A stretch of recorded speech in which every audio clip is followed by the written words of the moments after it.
कुरुक्षेत्र की भूमि पर उस दिन सूरज कुछ अलग ही था। मानो उसे भी पता था कि आज युद्ध भूमि एक ऐसा दृश्य देखने वाली है जो इतिहास की सांसों को हमेशा के लिए रोक देगा। हवा भारी थी, धूल की परतें धीमे धीमे उठ रही थीं, जैसे कोई अदृश्य शक्ति रणभूमि पर कदम रख रही हो। और तभी दूर से एक रथ की गर्जना सुनाई दी। चारों ओर सन्नाटा छा गया। पांडवों की सेना में बेचैनी फैल गई। कौरवों की आंखों में भय की चमक। हाँ, भय, लेकिन क्यों? क्योंकि उस रथ पर बैठा था एक 16 वर्षीय योद्धा, जिसकी आंखों में झलक रहा था वो तेज जो सिर्फ देवताओं में मिलता है। उसका नाम अभिमन्यु। एक ऐसा योद्धा जिसने अभी तक अपनी असली शक्ति दुनिया को दिखाई भी नहीं थी। और आज वही कौरवों के सबसे भयंकर हथियार चक्रव्यूह को तोड़ने जा रहा था। लेकिन उसे यह नहीं पता था कि वो व्यूह में घुस तो सकता है, मगर बाहर कैसे निकला जाए ये राज उसे कभी नहीं बताया गया था। और फिर भी वो जा रहा था। क्यों? क्योंकि धर्म संकट में था। और जब धर्म पुकारता है तो उम्र नहीं देखी जाती, बलिदान देखा जाता है। युद्ध भूमि की हर धड़कन तेज हो रही थी। कौरव सेना की प्रत्येक पंक्ति कांप रही थी। और पांडवों के लिए वो क्षण मानो समय की सांस रोक चुका था। आज जो होने वाला था वैसा महाभारत के इतिहास में कभी नहीं हुआ था। क्योंकि आज एक अकेला योद्धा पूरी कौरव सेना से टकराने वाला था। और उस क्षण कुरुक्षेत्र भी नहीं जानता था कि आने वाले कुछ ही समय में धर्म की एक ऐसी ज्वाला भड़केगी जो अनंत काल तक अमिट रहेगी।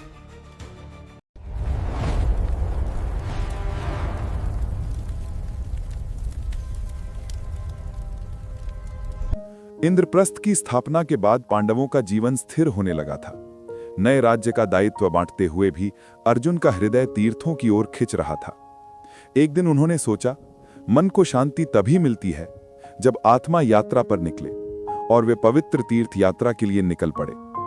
उनकी राह उन्हें सोमनाथ तक ले गई, जहां संयोगवश भगवान कृष्ण भी उपस्थित थे। मित्रों की ये भेंट वर्षों की दूरी मिटा गई।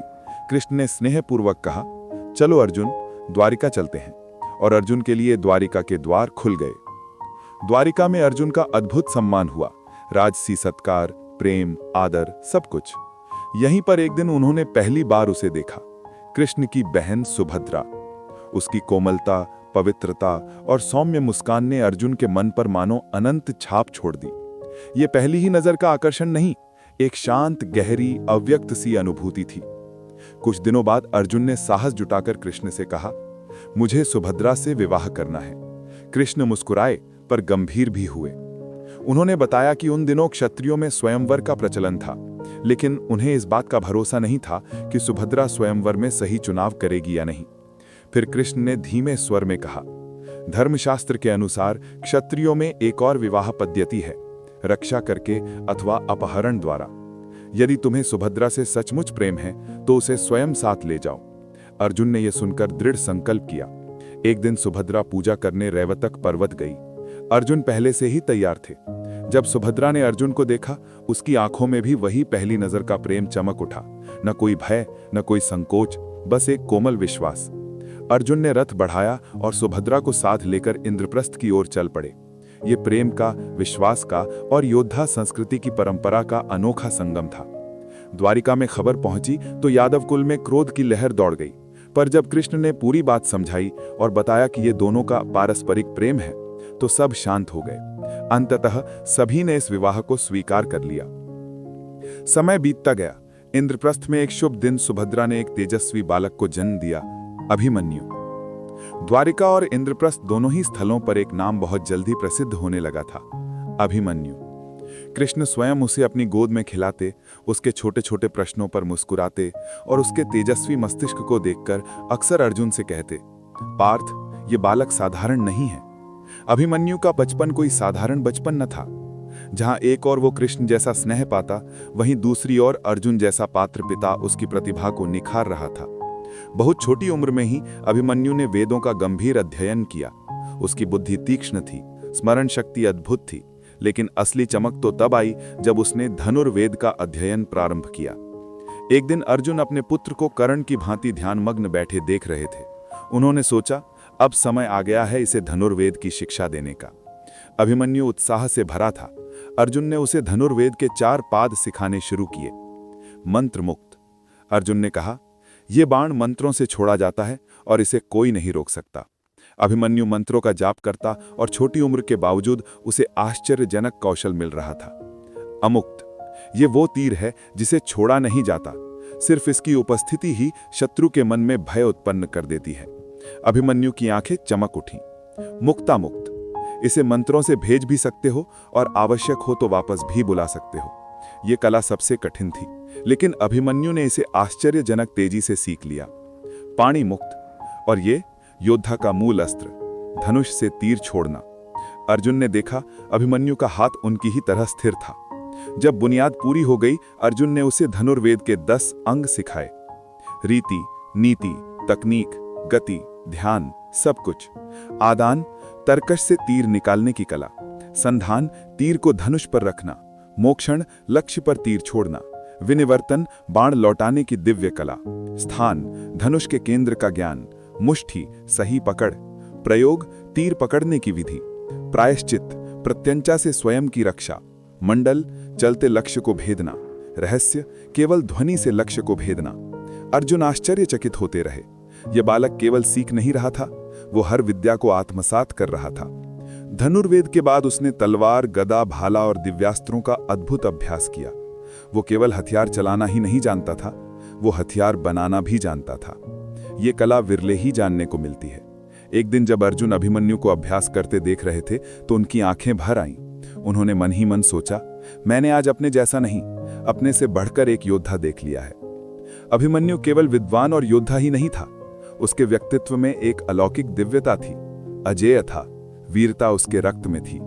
कंधे बैल जैसे चौड़े, मानो युद्ध उसके लिए जन्मा हो। चेहरा सर्प के फन जैसा आकर्षक और चौड़ा। गर्व सिंह जैसा शांत पर दहाड़ने को तैयार। वीरता मदगज जैसी, रुकने का नाम नहीं। आवाज गर्जन जैसी, दृढ़ और प्रभावशाली। चेहरा पूर्णिमा जैसा उज्जवल और शांत, और उसकी आभा, साहस और सुंदरता कृष्ण के समान। 12 वर्षों का लंबा वनवास पूरा कर चुके पांडवों ने अपना 13वां वर्ष अज्ञातवास के रूप में राजा विराट के महल में बिताया था। उसी विराट नगर में एक सुकुमारी राजकुमारी रहती थी, उत्तरा। राजा विराट की कोमल, सरल और प्रतिभाशाली पुत्री। अर्जुन उस समय महल में बृहन्नला, एक हिजड़े के वेश में, नृत्य और संगीत के शिक्षक बने हुए थे। उत्तरा उन्हें अत्यंत सम्मान देती थी। उनके सुर, उनकी ताल और उनकी कला से मंत्रमुग्ध होकर सीखती रहती थी। अर्जुन भी उसे अपनी शिष्या और पुत्री समान स्नेह देते। समय बीतता गया, वर्ष पूरा हुआ और पांडवों की पहचान संसार के सामने आ गई। राजा विराट अत्यंत प्रसन्न हुए और आभार व्यक्त करते हुए बोले, कुंतीनंदन अर्जुन, मैं चाहता हूं कि मेरी पुत्री उत्तरा आपका वरण करे। उसे आप जैसा ज्ञानी, पराक्रमी और धर्मशील वर और कौन मिलेगा। अर्जुन शांत मुस्कान के साथ बोले, महाराज, मैंने उत्तरा को नृत्य और संगीत सिखाया है। गुरु का स्थान पिता के समान होता है। मैं अपनी शिष्या से विवाह कैसे कर सकता हूं। विराट चकित रह गए। तभी अर्जुन ने आगे कहा, परंतु यदि आप चाहें तो मैं उसे अपनी पुत्र वधू के रूप में अवश्य स्वीकार करूंगा।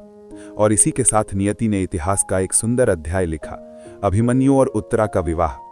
द्वारिका से कृष्ण स्वयं आए। युधिष्ठिर, भीम, नकुल, सहदेव सभी ने इस विवाह को आशीर्वाद दिया। विवाह समारोह में मानो पूरा विराटनगर आकाश की तरह जगमगा उठा था।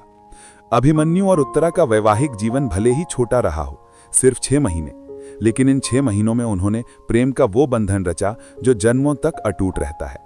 दोनों एक दूसरे के प्रति आदर, स्नेह और विश्वास से जुड़े थे। फिर आया महाभारत का वो दिन जिसने सब कुछ बदल दिया। अभिमन्यु युद्ध में वीर गति को प्राप्त हुए और उसी समय उत्तरा अपने गर्भ में कुरुवंश के अंतिम उत्तराधिकारी को लिए हुए थी। वो बालक आगे चलकर परीक्षित कहलाया। महाभारत के बाद इतिहास में शेष बचे हुए कुरुवंश का उजाला। कुरुक्षेत्र की धूल उड़ रही थी, शंखों की आवाज आसमान को फाड़ रही थी और युवा अभिमन्यु अपने पिता अर्जुन की ही तरह तेजस्वी युद्ध भूमि पर पहली बार उतर रहे थे। युद्ध से पहले ही तय किया गया था कि अभिमन्यु को कौशल राजा बृहदबल और दुर्योधन के पुत्र लक्ष्मण का सामना करना होगा। युवा थे पर प्रताप सूर्य के समान प्रखर। पहले ही दिन अभिमन्यु का सामना कौशल के राजा बृहदबल से हुआ, जो स्वयं भगवान राम के वंशज थे। पर विडंबना ये थी कि धर्म के वंशज इस युद्ध में अधर्म के पक्ष में खड़े थे। दोनों के रथों के टकराते पहियों के बीच बाणों की वर्षा होने लगी। बृहद्बल ने पहला वार किया। अभिमन्यु का ध्वज काट दिया। अभिमन्यु मुस्कुराए। एक तीव्र प्रहार में उन्होंने बृहद्बल के रक्षक, सारथी और फिर ध्वज को भी नष्ट किया। अंत में राजा को 9 सटीक बाणों से घायल कर दिया। इसके बाद वे भीष्माचार्य की ओर मुड़े। भीष्म तांडव कर रहे थे। पांडवों की सेना टूट रही थी। अभिमन्यु ने गरजते हुए हमला किया। शल्य और कृतवर्मा जैसे महारथी उन्हें रोकने आए, पर युवा सिंह को कोई रोक न पाया। अभिमन्यु ने भीष्म को 9 बाणों से घायल कर दिया, उनका ध्वज काट दिया।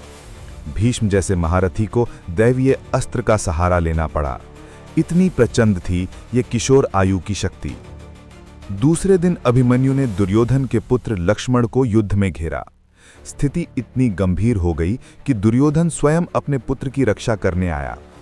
अभिमन्यु की प्रचंडता से वो भी विचलित हो उठा। चौथे दिन अर्जुन ने भीष्म पर प्रहार किया।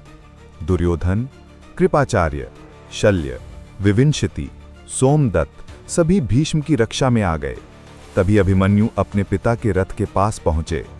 युद्ध भूमि पर यह दृश्य अद्वितीय था, मानो 2 अर्जुन एक साथ शत्रु विनाश कर रहे हों।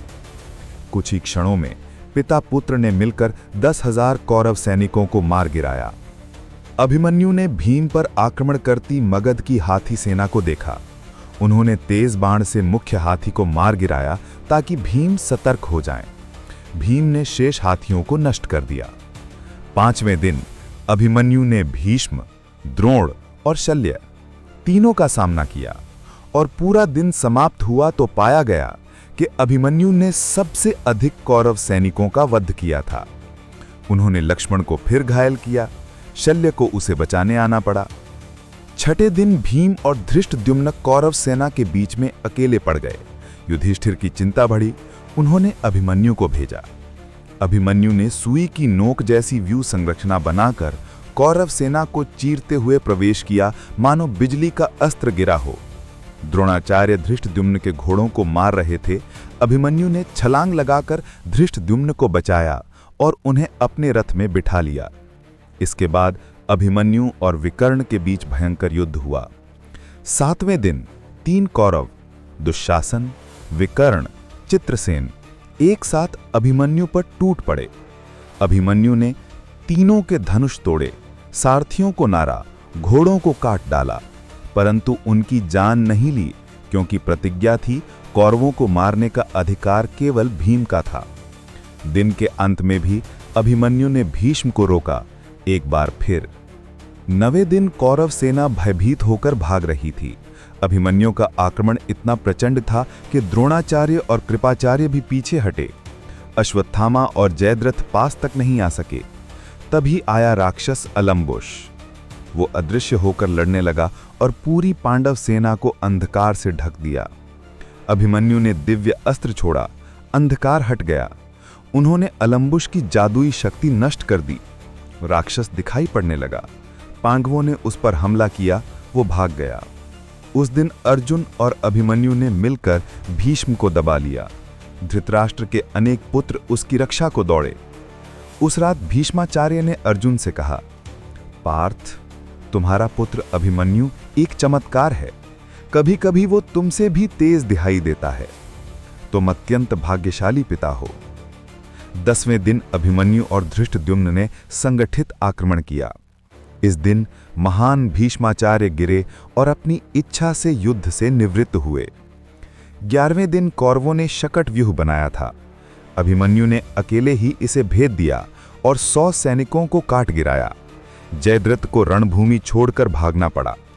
शल्य ने आग से दहकता तीर छोड़ा। अभिमन्यु ने उसे हाथ से पकड़ लिया और शल्य की ओर वापस फेंक दिया। तीर ने उसके घोड़े और सारथी को मार डाला। शल्य ने गदा उठाई ही थी कि भीम बीच में आ गए और उसे रोक लिया। 12वें दिन कौरव पक्ष का महान योद्धा भगदत्त आया। उसके पास पर्वत जैसा विशाल, मृत्यु जैसा भयंकर हाथी था। उसके आक्रमण से बचने के लिए भीम को उस हाथी के पेट के नीचे छिपना पड़ा। उसी हाथी ने अभिमन्यु का रथ नष्ट कर दिया, पर अभिमन्यु फिर भी जीवित रहे, अभिचल, अडिग और युद्ध के लिए तत्पर। कुरुक्षेत्र के इतिहास में एक दिन ऐसा आया जो एक किशोर योद्धा को अर्जुन और स्वयं श्री कृष्ण के समान प्रसिद्धि दिला गया। वो था युद्ध का 13वां दिन, अभिमन्यु के जीवन का और महाभारत का सबसे निर्णायक दिन। भीष्माचार्य के पतन के बाद कौरव सेना का नेतृत्व द्रोणाचार्य को सौंपा गया था और सेनापति बनने के बाद ये उनका 3रा दिन था। इस दिन उन्होंने वो निर्णय लिया जिसके बारे में सुनकर पांडवों का हृदय कांप उठा, चक्रव्यूह का गठन। रक्तिम आसमान के नीचे, धूल और सूर्य के बीच जब चक्रव्यूह उठा तो पूरा मैदान एक भयावह अग्निचक्र जैसा दिखाई देने लगा। द्रोणाचार्य ने कौरव सेना को आदेश दिया और कुछ ही क्षणों में रणभूमि के बीच एक विशाल चक्र, एक घूमता हुआ कमल आकार उभरने लगा। उसकी कुछ अद्भुत और खतरनाक विशेषताएं थीं। एक विशाल कमल के आकार जैसा व्यूह, शत्रु को भ्रमित करने वाला, अंदर जितना खींचता जाए उतना ही कई गुना कठिन बनता जाता। उसके केंद्र में दुर्योधन स्वयं सबसे सुरक्षित स्थान में हो छिपा बैठा था, चारों ओर महारथियों से घिरा हुआ। व्यूह की हर पंखुड़ी में राजा, महारथी, कौरव पक्ष के भीषण योद्धा, दिव्य अस्त्रज्ञ, राजाओं की पंक्तियां इस घूमते हुए चक्र में लगी थीं। एक भयानक शपथ, व्यूह के अंदर खड़े हर योद्धा ने प्रतिज्ञा ली थी, हम लौटेंगे नहीं, हम हटेंगे नहीं, हम मृत्यु तक युद्ध करेंगे। लाल रंग का महासंकेत, हर रथ पर लाल ध्वज, हर योद्धा के वस्त्र लाल, आभूषणों पर भी लाल रत्न, मानो पूरा मृत्यु चक्र रक्त से रंगा हुआ हो। द्रोणाचार्य व्यूह के द्वार पर खड़ा तूफान, वो स्वयं चक्रव्यूह की बाहरी परत की रक्षा कर रहे थे। जब तक कोई योद्धा द्रोणाचार्य को पराजित न करे, व्यूह के अंदर प्रवेश असंभव था। जब चक्रव्यूह पांडवों की ओर बढ़ने लगा तो उसकी गति, उसकी घूर्णन शक्ति और भीतर छिपे आघात, सब कुछ इतना भयानक था कि उसके संपर्क में आने वाली हर चीज नष्ट हो रही थी। घोड़े कट रहे थे, रथ टूट रहे थे, पदाती सैनिक धूल और रक्त में बदल रहे थे। भीम सबसे आगे थे, उनके पीछे युधिष्ठिर, नकुल, सहदेव, घटोत्कच और बड़ी संख्या में महारथी पांडव सेना को लेकर आगे बढ़े। लेकिन द्रोणाचार्य, वो एक अकेला महावृक्ष की भांति खड़ा था जो पूरी सेना की राह रोक रहा था। पांडव सेना लाखों की संख्या में व्यूह पर टूट पड़ी, पर द्रोणाचार्य के धनुष से निकलते बाण ऐसे गिर रहे थे जैसे आकाश अपनी बिजली बरसा रहा हो। कुछ क्षणों में हजारों पांडव सैनिक धराशायी हो गए। अर्जुन की अनुपस्थिति में व्यूह अभेद्य बन चुका था। व्यूह को भेदना कोई साधारण कौशल नहीं था। इसे तोड़ना केवल 4 महान योद्धाओं को ही आता था, कृष्ण, प्रद्युम्न, अर्जुन, अभिमन्यु। कुछ ग्रंथकारों के अनुसार भीम भी विष्णु मंत्रों द्वारा चक्रव्यूह को तोड़ सकते थे, पर भीम ने वो मार्ग नहीं चुना। धर्म के लिए, युद्ध की मर्यादा के लिए उन्होंने अपने मंत्र बल का उपयोग न करने का निश्चय किया। कौरव पहले ही समझ चुके थे कि अर्जुन और कृष्ण चक्रव्यूह की रक्षा को पल भर में नष्ट कर देंगे। इसलिए उन्होंने एक भयंकर योजना बनाई। संक्षप्तक, त्रिगर्तों के उन योद्धाओं को अर्जुन को मारने की प्रतिज्ञा दिलाई गई थी। वे लगातार अर्जुन को युद्ध के मैदान से दूर खदेड़ते रहे, जितना संभव हो सके चक्रव्यूह से दूर। यही द्रोणाचार्य का असली उद्देश्य था। जब पांडवों ने देखा कि अर्जुन दूर हैं और चक्रव्यूह उनकी सेना को निगल रहा है, तो युधिष्ठिर ने अभिमन्यु की ओर मुड़कर कहा, व्यूह को तोड़ो, केवल तुम ही ऐसा कर सकते हो। अभिमन्यु का युवा हृदय अग्नि बन उठा। आंखों में चमक, श्वास में युद्ध का संकल्प। पर वो एक क्षण रुके, सच्चे योद्धा की तरह बोले, मैं केवल प्रवेश करना जानता हूं महाराज, बाहर कैसे निकलना है ये नहीं जानता। युधिष्ठिर ने हाथ उसके कंधे पर रखा और कहा, चिंता मत करो, हम सब तुम्हारे ठीक पीछे हैं। तुम बस व्यूह में एक दरार बना दो, हम तुरंत तुम्हारे पीछे अंदर आ जाएंगे। ये आश्वासन अभिमन्यु के भीतर बिजली की तरह भर गया। वो आगे बढ़े, किसी देवता की तरह, न झिझक न भय। अभिमन्यु ने चक्रव्यूह की गति को पढ़ा। उसकी घूमती पंखुड़ियों में वो क्षण ढूंढा जब व्यूह का एक बिंदु सबसे कमजोर होता है। उनका सारथी घबराया, राजकुमार, कृपया एक बार और सोच लें।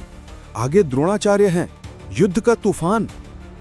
अभिमन्यु हंसे, एक शांत तेजस्वी अडिग हंसी, और बोले, द्रोणाचार्य तो क्या, ऐरावत पर बैठे इंद्र या रुद्र भी आज मुझे नहीं रोक पाएंगे।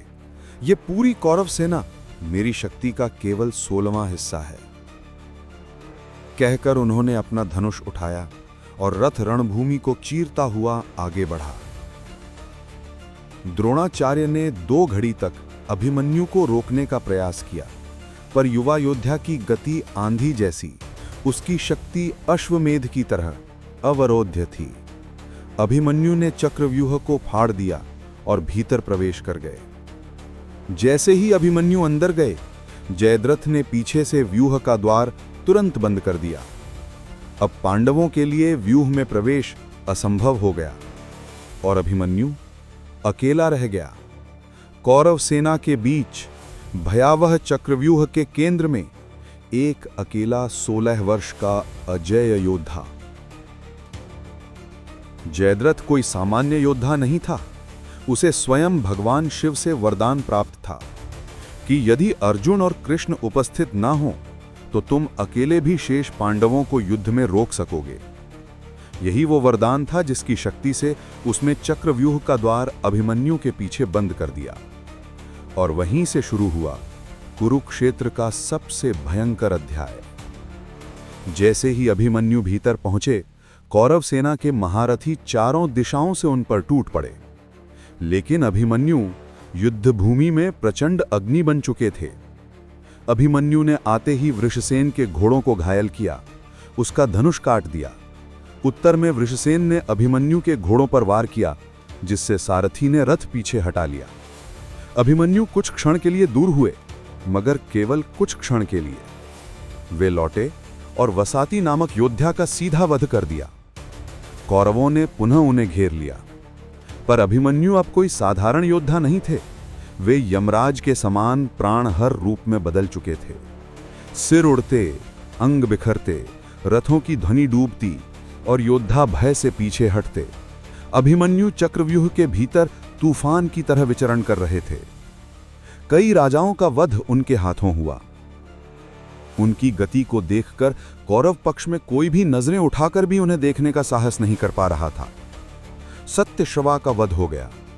उनके साथ आए कई महारथी एक एक कर गिरते गए, मानो एक तिमिंगल मछलियों के समूह को एक ही घूंट में निगल जाए। जो भी अभिमन्यु तक पहुंचा वो वापस नहीं लौटा। पूरा चक्रव्यूह तूफान में फंसे जहाज की तरह हिलने लगा। शल्यपुत्र रुक्मरथ ने अभिमन्यु पर प्रहार किया और उन्हें घायल किया। उत्तर में अभिमन्यु ने रुक्मरथ का वध कर दिया। अभिमन्यु की गति अब और प्रचंड हो गई। सैकड़ों राजकुमार मारे जा चुके थे। ये देखकर दुर्योधन का रक्त भय से ठंडा पड़ गया। वो स्वयं अभिमन्यु से लड़ने आया, लेकिन कुछ पल भी टिक नहीं पाया और पीछे हटना पड़ा। कौरव सैनिकों की आंखें सूख गईं। अब कोई लड़ना नहीं चाहता था।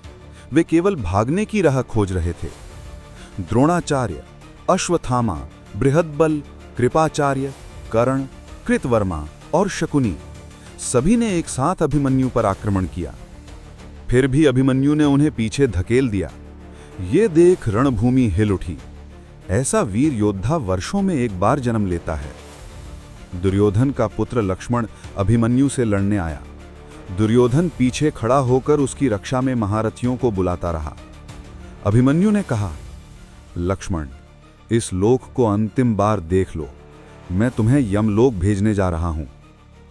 एक नाग आकृति बाण छोड़ा गया और क्षण भर में लक्ष्मण का सिर धड़ से अलग हो गया।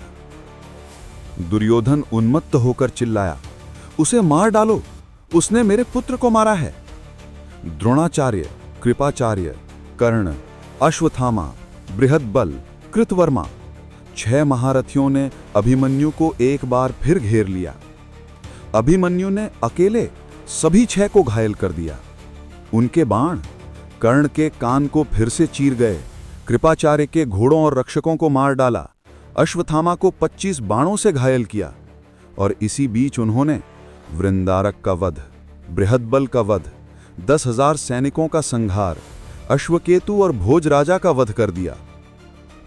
कर्ण के 6 मंत्री भी अभिमन्यु के हाथों मारे गए।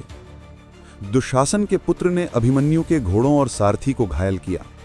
अभिमन्यु ने गर्जना की, तुम्हारा पिता कायरों की तरह भाग गया। ये अच्छा है कि तुम लड़ते हो, पर यहां से जिंदा नहीं जाओगे।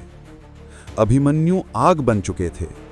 उन्होंने शत्रुंजय, चंद्रकेतु, मेघवेग, सुवर्चा और सूर्यभास का वध कर दिया। शकुनी ने दुर्योधन से कहा, यदि हम सब मिलकर उसे न रोकें तो वो हम सबको मार डालेगा। कर्ण घबराकर द्रोण से बोला, बताइए अब क्या करें? वो हमें एक एक करके खत्म कर रहा है। द्रोणाचार्य ने शांत स्वर में कहा, उसकी लड़ाई में कोई कमी नहीं। वो मेरे जीवन के लिए भी संकट है। वो अर्जुन से भिन्न नहीं है। उसी का तेज, उसी का कौशल। कर्ण ने फिर कहा, उसके अग्नि समान बाण मेरी छाती को जला रहे हैं। द्रोणाचार्य मुस्कुराए। अभिमन्यु का कवच अभेद्य है। यह अर्जुन की शिक्षा है। उसने उससे यही सीखा है। आखिरकार द्रोणाचार्य ने कर्ण को अभिमन्यु को मारने का विषादपूर्ण तरीका बताया। कुरुक्षेत्र के मैदान में युद्ध से पहले दोनों पक्षों ने आपसी सहमति से कुछ अटल नियम निर्धारित किए थे। ये नियम धर्मयुद्ध की आत्मा थे, न्याय, बराबरी और मर्यादा को बनाए रखने के लिए। शास्त्र के अनुसार रथी का युद्ध रथी से होगा, गज पर बैठा योद्धा गजधारी से, अश्वारोही का सामना अश्वारोही से और पैदल योद्धा पैदल से। पीछे से हमला नहीं किया जाएगा, निरस्त्र पर वार नहीं किया जाएगा, डर कर भाग रहे योद्धा पर प्रहार नहीं होगा। लड़ाई बराबरी की होनी चाहिए। ये नियम भीष्म पर्व के श्लोकों में स्पष्ट लिखे हैं। धर्म वही था जो दोनों पक्षों ने माना था। लेकिन 13वें दिन द्रोणाचार्य, कर्ण और शेष महारथियों ने इन सभी नियमों को एक एक कर निर्दयता से तोड़ दिया। जब अभिमन्यु चक्रव्यूह के केंद्र में सिंह की तरह गरज रहे थे, कौरव पक्ष भयभीत हो उठा। तब द्रोणाचार्य ने कर्ण से कहा, इसके पीछे जाकर हमला करो। यह सीधा सीधा उल्लंघन था। विमुखो नहंतव्यः, पीछे से हमला नहीं करना चाहिए। कर्ण ने आदेश का पालन किया। वो अभिमन्यु के पीछे आया और पीछे से तीर चलाकर उनके धनुष की डोरी काट दी। अभिमन्यु पहली बार निरस्त्र होने के कगार पर थे। द्रोणाचार्य ने आगे कहा, उसके घोड़ों को मारो, उसके सारथी को मारो, उसका रथ नष्ट कर दो, उसका धनुष तोड़ दो। जब वो निरस्त्र हो जाए तब उसे मार देना। ये सीधे सीधे युद्ध नियमों का पूर्ण विलोम था। क्षीण शस्त्रो न हंतव्यः, निरस्त्र योद्धा पर हमला नहीं किया जाना चाहिए। लेकिन कौरवों ने धर्म को अपने पैरों तले रौंद दिया। जैसे ही अभिमन्यु का धनुष टूटा, 6 महारथी द्रोणाचार्य, कर्ण, कृपाचार्य, अश्वत्थामा, कृतवर्मा और बृहद्बल, बाद में दौशासनी, सभी ने एक साथ बाणों की वर्षा कर दी। यह भी नियम का उल्लंघन था। एक साथ कई योद्धाओं द्वारा निरस्त्र पर आक्रमण। अभिमन्यु ने तुरंत रथ से तलवार और ढाल उठाई। वो गरुड़ की भांति उड़ते हुए द्रोण की ओर दौड़े, लेकिन द्रोणाचार्य ने उनके हाथ की तलवार काट दी। कर्ण ने ढाल को चकनाचूर कर दिया। निरस्त्र योद्धा पर हथियारों से हमला न करने का नियम यहां भी टूट गया। अभिमन्यु फिर भी नहीं रुके। उन्होंने टूटे हुए रथ का एक विशाल पहिया उठाया और एक सिंह की गर्जना के साथ द्रोणाचार्य की ओर बढ़े। वो दृश्य अद्भुत था, मानो युद्ध भूमि में कृष्ण का सुदर्शन चक्र उतार लिया हो और एक किशोर ने उसे उठा लिया हो। कौरव महारथियों ने डर में मिलकर पहिया तोड़ दिया। अभिमन्यु ने गदा उठाई और अश्वत्थामा पर टूट पड़े। अश्वत्थामा भय से 3 कदम अपने रथ को पीछे ले गए। अभिमन्यु की गदा ने अश्वत्थामा के घोड़ों और रक्षकों को मार डाला। 6 महारथी फिर एक साथ लौट आए। अब बृहद्बल की जगह दौशासनी उनके बीच में शामिल हो चुका था। अभिमन्यु ने गदा से दौशासनी के रथ को चकनाचूर कर दिया। दोनों एक दूसरे पर टूट पड़े। गदा युद्ध इतना भयंकर था कि रणभूमि की धरती कांप उठी। दोनों जमीन पर गिर पड़े। दौशासनी पहले उठ गया। उसने पूरी ताकत से गदा अभिमन्यु के सिर पर दे मारी। प्रहार इतना भीषण था कि अभिमन्यु वहीं भूमि पर अचल हो गए और उनकी प्राणधारा थम गई। 13वें दिन युद्ध का सबसे बड़ा अन्याय हुआ। धर्म की सारी मर्यादाएं एक एक कर टूट गईं, लेकिन अभिमन्यु की वीर गाथा इतनी प्रखर थी कि उनकी मृत्यु ने कौरवों की विजय नहीं, उनके विनाश को जन्म दिया। उनकी शहादत अर्जुन की प्रतिज्ञा का कारण बनी और महाभारत के रण की दिशा सदैव के लिए बदल गई। कुरुक्षेत्र की रेत पर जब अभिमन्यु गिरे तो केवल एक वीर नहीं गिरा, एक कालजयी कथा का अधूरा अध्याय धरती पर शांत होकर लेट गया। महाभारत इस प्रसंग को एक ही पंक्ति में समेटता है, एवं विनिहितो राजन एको बहुबिराहवे। एक अपराजय योद्धा कायरों के समूह द्वारा अनुचित तरीके से मार डाला गया। यही था निष्कर्ष, यही था न्याय और अन्याय का भेद। बाद में कृष्ण ने वसुदेव से कहा, यदि अभिमन्यु बिना रुके एक एक करके सभी से लड़ता तो वह अकेला उन सभी को मार देता। उन्हें क्यों, इंद्र भी उसे परास्त नहीं कर सकते थे। युद्धभूमि उसके पराक्रम की गवाह थी।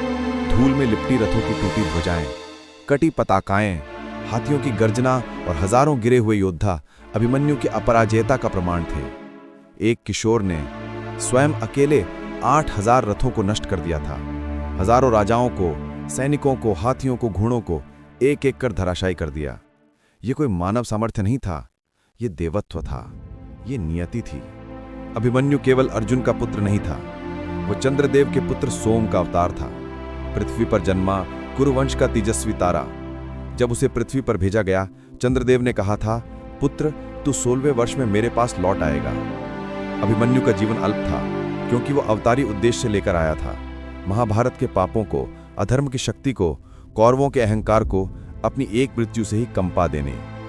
उसकी वीर गति इतिहास की सबसे शक्तिशाली नैतिक चिंगारी बन गई। अभिमन्यु के चाचा भीम, युधिष्ठिर, नकुल, सहदेव सभी शोक में डूबे थे। हर ओर रुदन था, आक्रोश था और एक अनकही पीड़ा अर्जुन के लौटने की प्रतीक्षा कर रही थी। उसी समय व्यास जी वहां आए। उनकी आंखों में करुणा थी, उनके स्वर में दिव्य शांति।